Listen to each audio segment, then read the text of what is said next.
네, 오늘은 참 모처럼 방송을 켰습니다. 근데 무엇보다 오늘 참 긴장됩니다. 왜 긴장이 되냐면 오늘 PD님을 어떻게 또 인연이 돼서 이렇게 만나게 됐는데 PD님하고 첫 방송이다 보니까 좀 긴장되는 부분도 있었고요. 하는데 아무튼 오늘 여러분들한테 조금이라도 도움이 되는 즐거운 방송이 됐으면 좋겠다라는 생각이 드네요. 토지보상 참 궁금해 하시는 분들 많은데 우리 PD님 좀 하나 여쭤볼게요. 저랑 오늘 이렇게 촬영을 하시는데 토지보상 뭐가 궁금해요? 혹시 궁금하신 거 있나요? 평상시에 궁금했던 거? 어떤 사람이 받는 건가요? 아, 토지보상 어떤 사람들이 받냐? 네, 토지보상 어떤 사람들이 받을까요? 여러분들 지금 여러분들 창문을 이렇게 열고 바깥을 보시면 뭐 오래된 도심이라든가 뭐 고속도로가 새로 난다든가 또 전기가 들어오죠. 여러분들 집집마다 다 전기가 들어온다든가 뭐 요새 그 반도체 밸리 같은 거 많이 이야기를 나오잖아요. 요새 뭐 대선 할 때도 많이 나왔고 그렇듯이 새로운 산업단지 또는 택지지구 그 토지 안에 들어가는 분들이 토지보상의 대상이라고 보시면 됩니다. 심지어 뭐 고속도로도 여러분들이 토지보상 대상일 수도 있고 택지지구, 산업단지, 재개발, 도시개발사업 이 모든 것들이 토지보상이라고 보시면 될 것 같아요. 제가 원하지 않는다면 토지보상을 안 받을 수도 있습니다. 아니요. 이 토지보상법이라는 건 다르게 얘기하면 공익사업법이라고 얘기하거든요.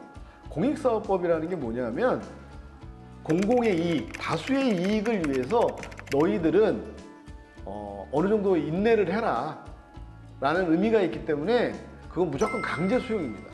그런데 토지보상금을 어느 정도 여유 있게 주는 게 아니라 손실 보상의 차원에서 주기 때문에 때에 따라 다르겠지만 시장 판매가가 아니라 감정평가에 의해서 주는 거기 때문에 아무래도 여러분들이 상상하시는 것보다는 보통 일반적으로 한 7, 80% 수준이라고 보시는 게 아마도 차당도가 있지 않나 이렇게 생각을 합니다. 토지보상으로 뭔가 되게 부자가 됐다, 돈을 많이 벌었다 이런 것들도 많이 보고 같은데 네. 그런 게 현실적으로 진짜 가능한 것 같아요. 반은 맞고 반은 틀리다.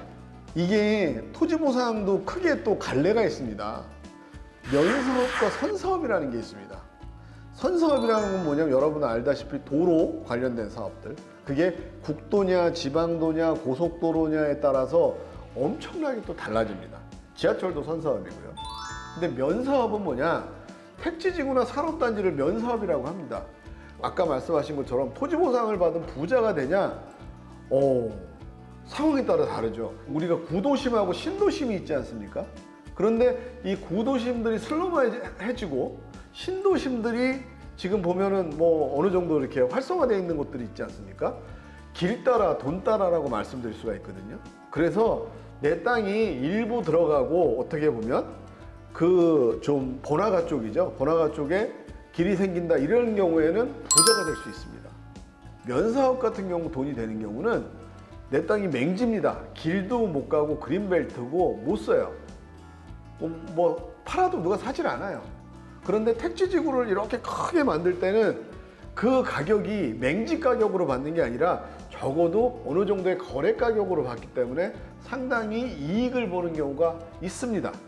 그리고 토지보상 평가를 할 땐 보통 공시지가에 뭐 계산해갖고 나오긴 하지만 그 밖의 요인, 기타 요인이라는 게 있습니다. 감정평가에서 맨 끝에 있는 8가지 항목 중에. 근데 기타 요인이란 주변의 시세를 보는 거기 때문에 어찌 보면 그런 분들 입장에서는 상당히 기회를 잡을 수 있는 계기도 있지 않나 라고 말씀드릴 것 같고 또 여기서 한마디 더 말씀드리면 여러분 요즘 경매 물건들이 많이 나오지 않습니까? 근데 여러분들이 알고 계셔야 되는 게 있습니다.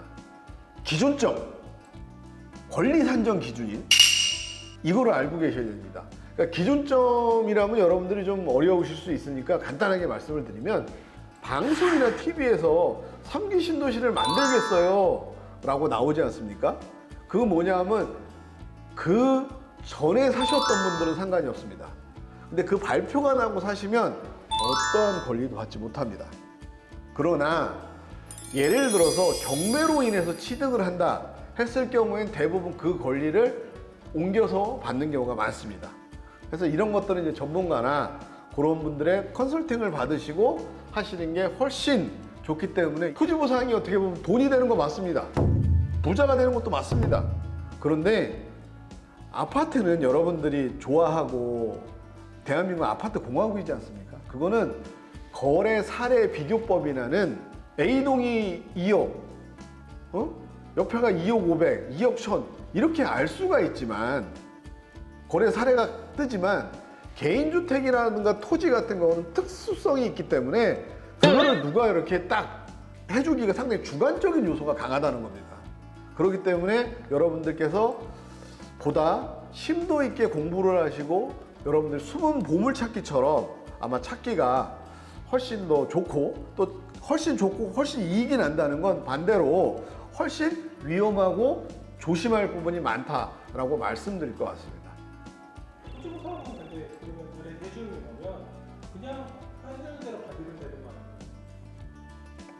해주는 대로 받아도 되죠. 예. 그런데 여러분 잘 들어보십시오. 이거 정말 중요한 얘기입니다. 주는 대로 받으면 좋지 않냐 지금 우리 피디님께서 그 말씀을 해주셨는데 주는 대로 받는다. 좋습니다.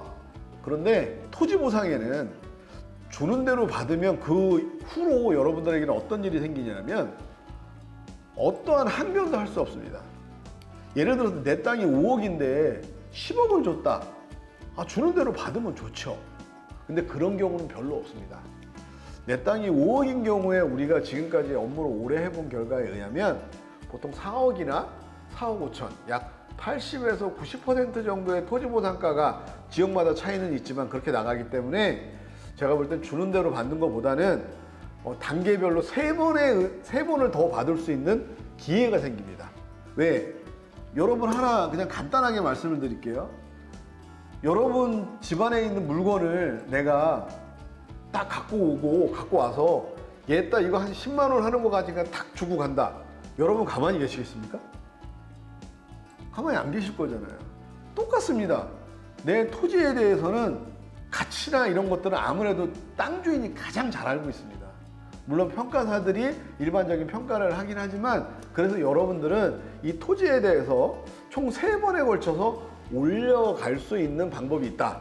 그것은 처음에 1억이었다면 1억 500이 될지 1000이 될지 모르겠지만 5, 6개월 기다리면 수용 재결이라는 단계를 거쳐서 여러분들이 받아가실 수 있고 나머지는 이 돈을 다 받으시고 이의재결 한 번 더 받으시고 행정소송에서 한 번 더 받으시고 이렇게 총 3번에 걸쳐서 더 받으실 수 있는 계기가 있으니 절대 주는 대로 받는 것보단 그렇게 하시는 게 저는 더 유익하다고 봅니다. 근데 여기서 버트 하나 더 말씀드릴게요. 택지지구의 경우 직접 보상과 간접 보상이라는 게 있습니다. 직접 보상은 뭐냐? 돈. 간접 보상은 뭐냐? 너네들이 토지 보상에 내가 준 돈을 너무 안 받으니까 행여 오래된 집에 살고 있었으면 내가 이주자 택지를 살 수 있는 권리를 줄게. 네가 농사를 짓고 있었으니까 협의양도인 택지, 주택을 지을 수 있는 땅을 살 수 있는 권리를 줄게. 너가 농사를 짓고 있고 장사를 하고 있으니까 생활대책 용지를 6평에서 8평 살 수 있는 권리를 줄게. 이것을 간접보상이라고 합니다. 했을 때 이 계산을 해봐야 됩니다. 근데 뭐라고 LH나 SH나 GH에서 얘기를 하냐면 여러분들이 주는 대로 받으면 내가 줄게 라고 하거든요. 그러면 여러분들 아시다시피 우리나라는 선거권이라는 게 있지 않습니까? 누구나 우리는 투표할 수 있는 권리가 있습니다. 똑같습니다. 국가가 강제로 매수하는 거기 때문에 우리는 누구나 3번에 한해서 이의 신청을 할 수 있는 권리가 있는 겁니다. 그렇기 때문에 여러분들이 그 권리가 정확하다면 여러분들께서 이렇게 3번 다 하셔도 되고 행여 불리함을 준다든가 했을 경우에는 수용 재결 지나고 나서도 하셔도 큰 문제는 없을 것으로 생각이 됩니다. 네, 뭐처럼 하니까 저도 긴장되네요. 보상왕 앞으로도 꾸준하게 여러분들 찾아뵐 수 있도록 하겠습니다. 아무튼 끝까지 지켜봐 주셔서 감사드리고요. 요즘에 대형 유튜버들이 하는 얘기 중에 하나가 뭐라더라? 구독과 좋아요는 사랑이라고 하더라고요. 저도 구독과 좋아요를 여러분들이 신경 써주시면 더더욱 열심히 필 받아서 여러분들에게 다가가서 도움되는 정보 드릴 수 있도록 하겠습니다. 끝까지 시청해 주셔서 감사합니다. 고맙습니다. 나 오늘 너무 긴장한 것 같지 않나, 한 PD? 완전 괜찮으신 것 같아요. 저는 제가 더 긴장해서 지금. 본인 왜 긴장을 해? 본인 직업이 건데. 그래도 긴장이 돼서 너무 지금. 그래요?